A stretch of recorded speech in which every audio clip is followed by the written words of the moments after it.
Right. Ready? Go. Okay. Well, we're here today at the cemetery because it's creepy. So we're gonna tell a creepy story. Right, Josh? Yeah.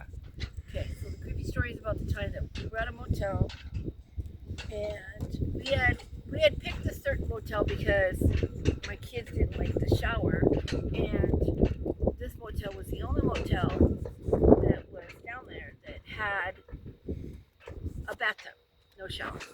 Because how was my kids going to take a bath if there was only a shower and they didn't like the shower? So we had to pick this certain motel. Now the thing about this motel is, to start off with, is it was an indoor motel, which means you walked in to a hallway to go into any of the rooms. You didn't go into the rooms. You didn't have a hallway and then you go into your room.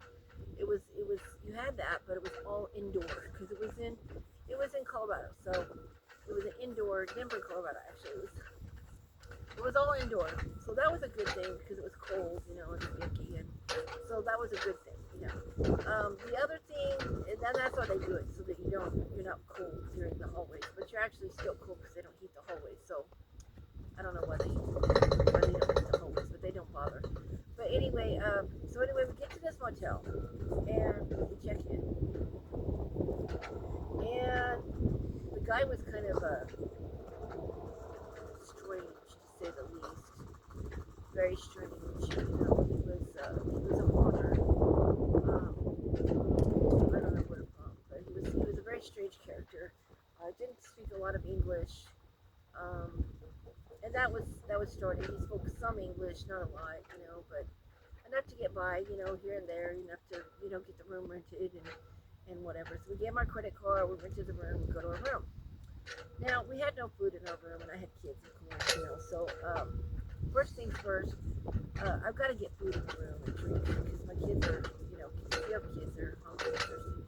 So we go to the Walmart and we buy food and get the drinks.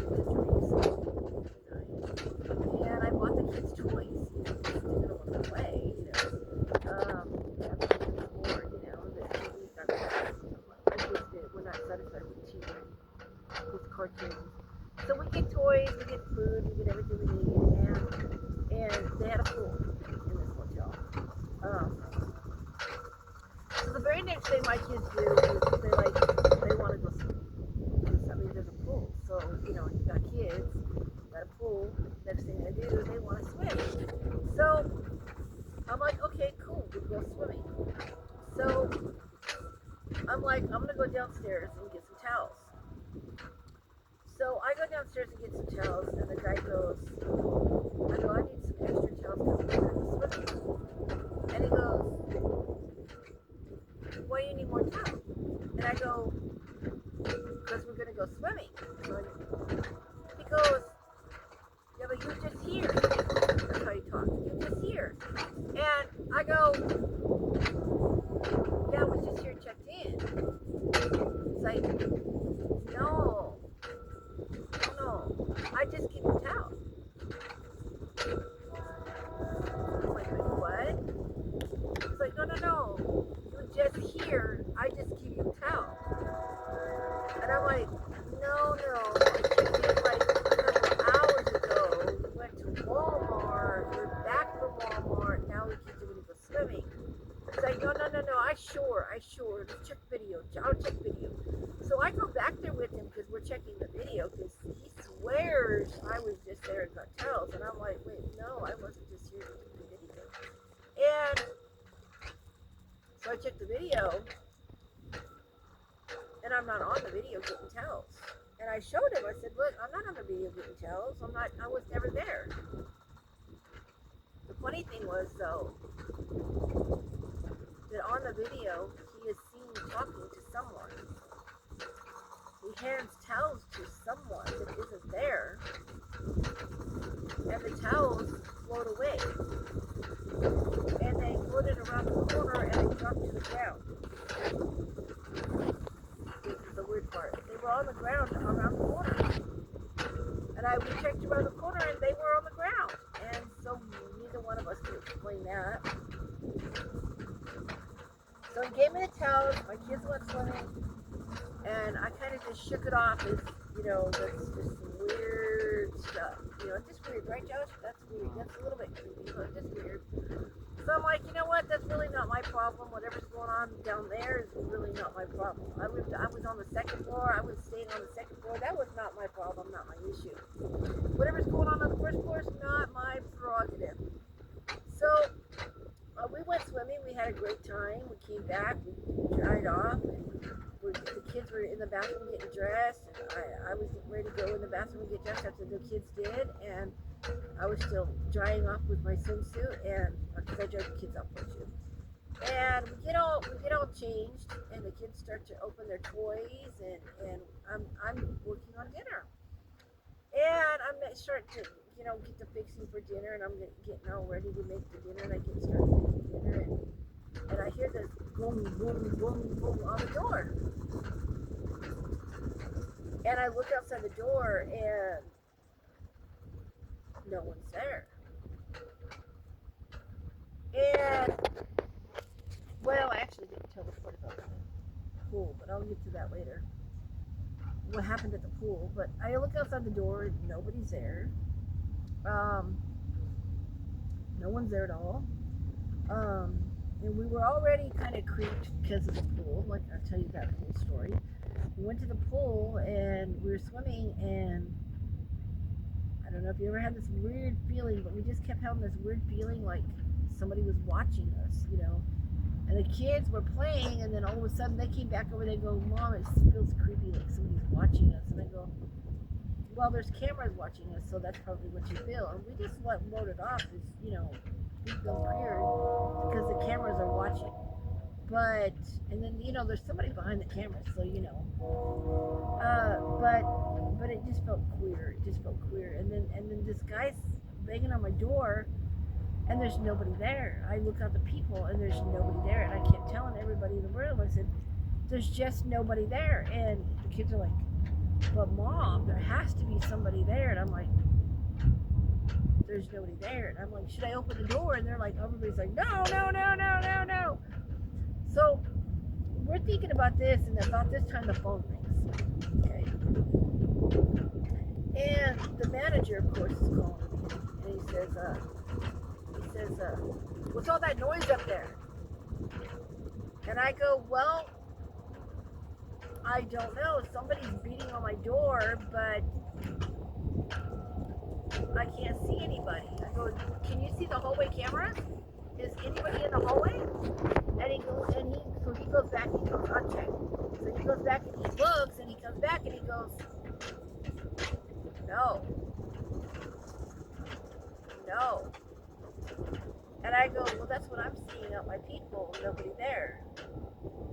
I go, "Can you come up here, please? I mean, because they're not going away, they're still beating on my door. Can you come up there, please?"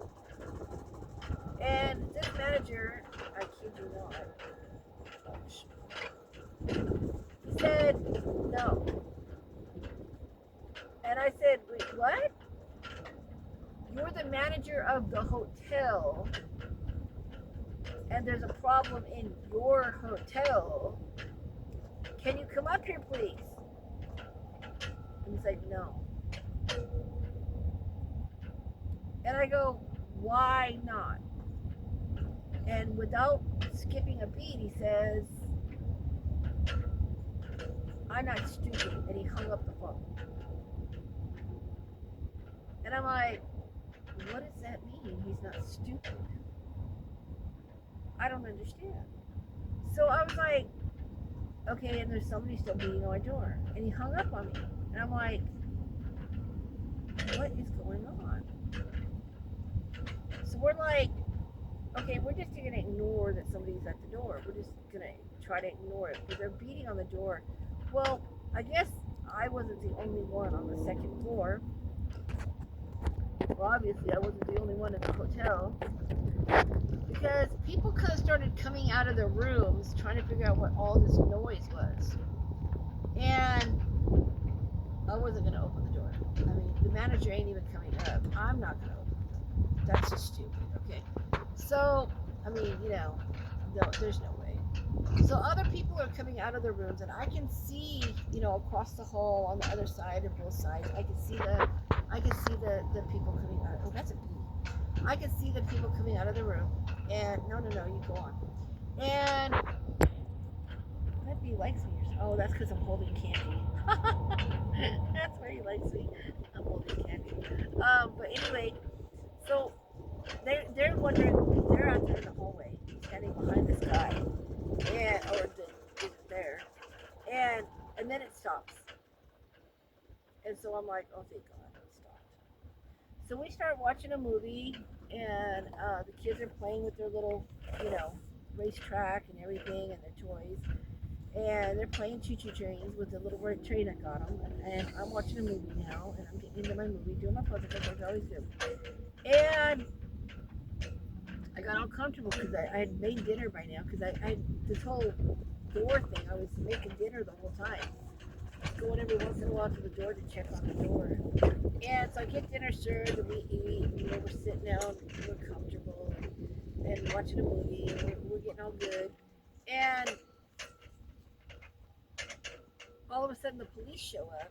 Well, remember when I went to Walmart? I bought the kids some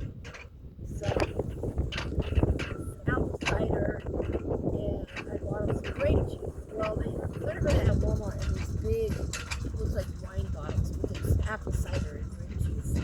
Now let the kids have some of that. Well, anyway, the guy across the way reported to the police that I was giving them alcohol. And the police came to the door, and I'm like, we don't have any alcohol in the room at all. I don't drink alcohol, so I don't even have alcohol. We have no alcohol. I said, I think they're talking about this, and I went and got the bottles out of the fridge because they hadn't drank it all, and showed it to them, and I go, that's not alcohol. That I bought it with food stamps. That's not alcohol. That you can't buy alcohol with food stamps. That's apple cider, and that's not alcohol. I bought it. It's apple cider, and it was, let's see what was it? It's apple cider grape juice. It wasn't alcohol whatsoever. And I wanted to try some apple cider too. It's been a long time since I had any apple cider. They don't sell that every day, but I wanted to try some too. So anyway, we get done with the police officer. The police officer left, and then they come back. And I said, what's the problem now? And they said, well, we were going to go out the door, and the owner said, you guys are up here making a lot of noise. And I said, that was some guy beating on my door that didn't exist. I'm like, did he show you on the video? There was nobody at my door, but yet there was somebody at my door beating my door in. I don't know. And he goes, well, the owner says you got to keep it down. I said, well, we're trying to be as quiet as possible. And he's like, okay, so we're going to leave now. So they leave. And I think, okay, finally, I'm getting to a good movie. Everything's over. I'm going to go to bed. I'm going to relax, do my puzzle book. The kids might go to sleep. Everything's going to be good. It's about getting later now. It's about 7, 8 o'clock by now. It's getting late. And I'm thinking, okay, we're gonna settle down, get some showers in, get the baths in, and then we're gonna go to bed. So I start giving my kids baths, and I'm thinking, okay, everything is good. And I keep hearing this weird noise in the hallway, like ice being thrown at the walls, somebody walking really heavy up and down the hallway. And I'm like, dude, I have to check this out. Something's wrong here. So I go outside in the hallway and check. I open the door this time. I look out. Now I'm really curious. I don't know what's going on. I don't see anybody. So I'm like, okay, well, there's nobody there. So I go back in my room. It's nothing. And then all of a sudden, all of the fire alarms are up. And I'm like, this is getting weird. There's no fire. So I go check. I call the office, I obviously wrote, like, was there a fire in the building? Should we evacuate our room or whatever? And he's like, no, there's no fire. And I'm like, okay. He's like, but there's a lot of racket upstairs. And I'm like, okay. So the fire department shows up because apparently once the fire alarms go off, the fire department shows up. The fire department shows up. They have to check each and every single room, including my room, and then they go out. They check all the rooms. There's no fires, of course. And so then they try to figure out what in the world is going on. And so we're not creeped out yet. Okay, now we just think that there's something unusual. It's not like it's weird, but not weird, okay? But then they got weird. And what I mean by weird is the water stopped working to the room. It just stopped. And so I went downstairs and I said, there's something wrong. I was getting ready to take my bath and the water's not working. And he says, there's more problems than the water not working. I don't have time to worry about the water not working. And I'm like, okay, but like the water's not working. What could be a bigger problem than the water not working? I don't comprehend what could be the problem. That's a top-notch problem in a hotel. What's bigger than that? And he says, all of the doors are opening and shutting, even though I lock them.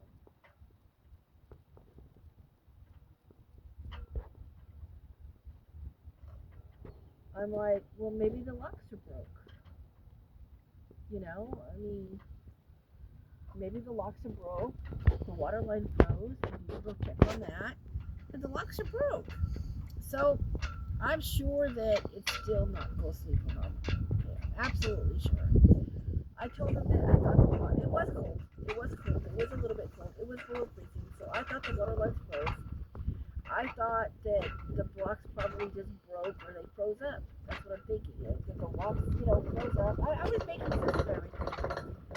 And I said, that doesn't mean that this is ghostly phenomenon. That just means that the blocks froze, the water lines probably froze, we just probably let it go. I helped him tie the door shut with strings. And I said, you just tie the door shut, you put a little hatch in there on the wall, you tie the door shut, you're good to go. He's like, okay. So we got that all straightened out. And so I just went to bed. I said, I'll take my bath in the morning. I'll go to bed. So we all decide to go to bed, and we think that's going to be good for the night. Okay? Sounds great. But that isn't the way it worked.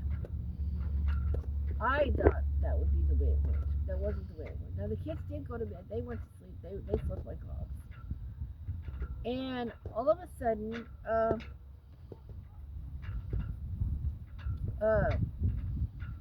stuff in the room started moving around the room. And every time I would start to fall asleep, something would fall off a bed or fall off a dresser. And then I thought, well, okay, maybe I just didn't put stuff up there right, But that's what you think. And then stuff in the bathroom started falling off, and my shampoos and stuff started, falling into the tub. And I thought, well, we had a lot of water in there. Kids splashed. Maybe it, got wet and then it fell off.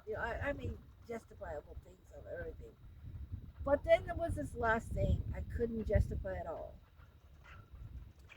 And that was the chair in my room just fell over. And I looked at the kids, I woke up the kids, and I looked at the kids and I said, no, that I just can't justify. Even if the floor was tilted, the chair wouldn't have fallen over. So we get up, we put everything back in the room the way it was before, and we go back to sleep. Well, we finally do fall asleep. And we get up, and I'm finally getting the point of what's going on. And But now my kids, well, the reason I was in Denver was because I was supposed to, my kids were supposed to go the next day to have surgery at the hospital. And that we were scheduled for the surgery the next day. Well, we get up the next morning and we get everything packed, we get the kids ready, I take my bath, and everything's good. And I think everything's fine, and then I had a bunch of stuff that was under the beds. I couldn't figure out why or how my stuff got under the bed, but you know what? I have kids, so I don't worry about that.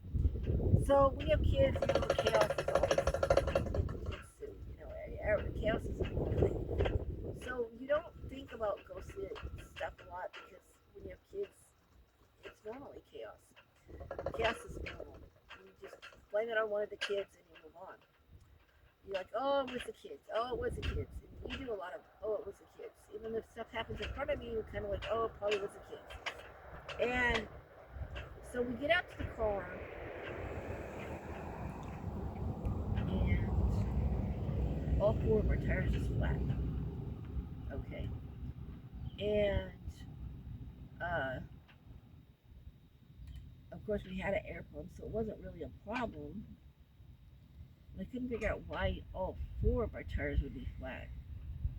We started airing them up to figure out what was going on, and they aired up just fine.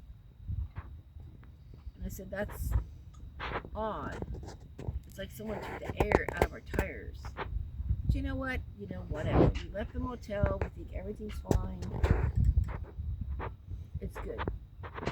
We get down there and to the hospital, and we sign in. We sign in, and then Joshy here was the one supposed to have surgery on his ears. He kept jumping around. He jumped on the chair wrong, got a bump on his head, and he had bumped his head, got a big old contusion on his head because he jumped out of the chair onto the footrest, and of course the footrest wasn't going to hold him. It went down, he hit the floor. The doctor's like, why didn't you catch him? I'm like, dude, I had no idea he was going to jump like that. I mean, he's like a frog. I had no idea he was just going to spring up from the chair and jump off.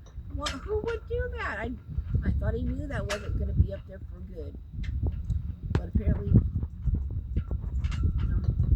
didn't know that. And then, so then I'm like, okay, that's weird. So then they thought they were going to do the surgery because of the contusion. And so, but then they said, oh, that's fine, we'll still do the surgery. The contusion don't matter. So I thought, okay. So we get ready for it. He's getting ready for the surgery. We're sitting in the room. They have him put on the gown, and the fire alarm goes off.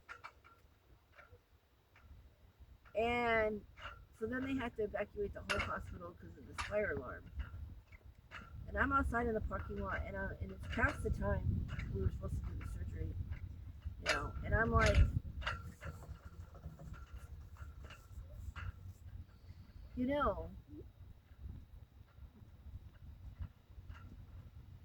not trying to say much,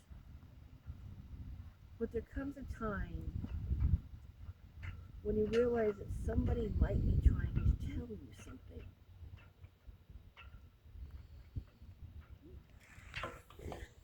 Maybe, just maybe,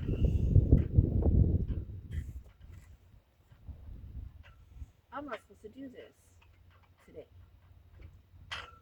My tires were bone flat, and the fire alarms at the hotel and here keep going on. I think we're just not supposed to be here. I just don't think we're supposed to be here. And so I decide, you know what? No, something's wrong. We're not going to do it. So I get Josh dressed in his clothes again, go back upstairs, and I say, we can't do a change ceremony. Well, he scheduled 5 surgeries that day. And I had changed my mind, so there was only 4 then, and we left. And they did another boy took Joshua's place and went into surgery, and there was something wrong with the ventilator, and that boy died. The boy that took Joshua's place died from something being wrong with the ventilator. He died with a problem with the ventilator. He died, and we didn't find out until a while later that he died. And we had went back to the hotel to stay another night. And the strange thing is, the guy that had been there the first night, there was a foreigner. He was not there. He was not there, and I found out that he had quit. And apparently foreigners are very religious,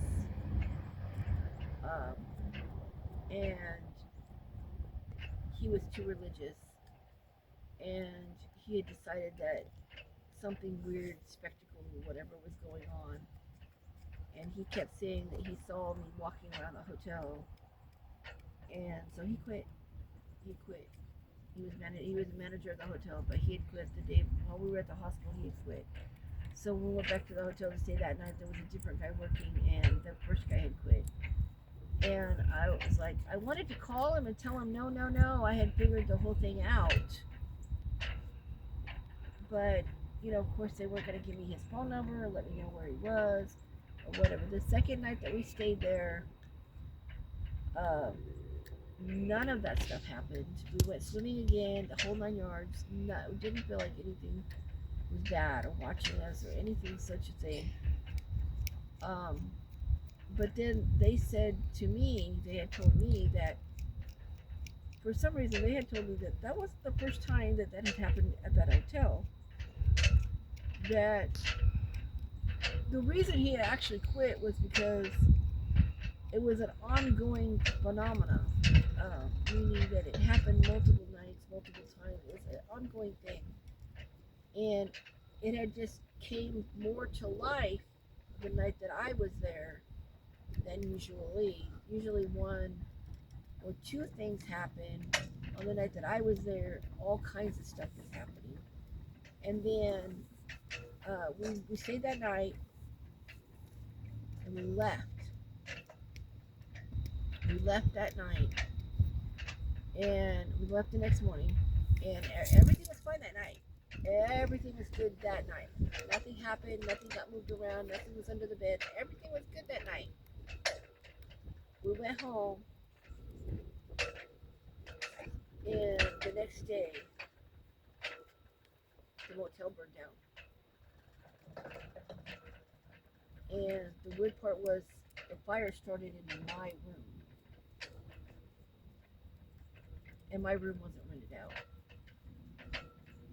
And so they kept asking me if the cops had come down and had asked me if when I left, if I left anything back behind that was flammable or combust, or if I knew how the fire started in my room, or if I had any stories about the room, or what had caused it, or what was going on. And I said, well, no, not really like that. I mean, the fire alarms kept going off, but I said, I did notice that my stuff got moved around a lot. There was stuff under the beds the first night I was there. My stuff in the bathroom kept getting thrown in the tub, but I just, washed that off. It could have been water, on the, kids splash water, and the water will knock stuff off. Stuff will slide. Plastic bottles will slide if there's water on on the tub and stuff, you know, and I thought, well, that could be it. But I couldn't explain the chair, you know, the chair knocked down. I couldn't explain that. I said, there was a chair that fell down, and I mean, maybe the coat weighed it down and it fell down or something. I don't know. I just can't really explain the whole immaculate of that. But then I really can't explain the fire started in my room that I was in. I have no things on that. The hotel burned down. So we never stayed there again. That was last night. Last night we didn't stay there. They did rebuild it. It's back there again. This is the spot. They rebuilt it. It took about 2 years to rebuild it. I'm sure it took 2 years to rebuild it. But they did rebuild it, and the hotel's back now. And I didn't get blamed for it, the fire, because I mean I wasn't the cause. They cleaned the room after I was gone, and she said there was nothing in the room at all. I left nothing behind, and so that's a creepy story to the whole 9 yards. I'm just glad the hotel didn't burn down the night before that when I was in the hotel, because I don't know what we would have done. Right, Josh? Right. It would have been weird. All right, that's the end of the story. Now you can like the video if you know I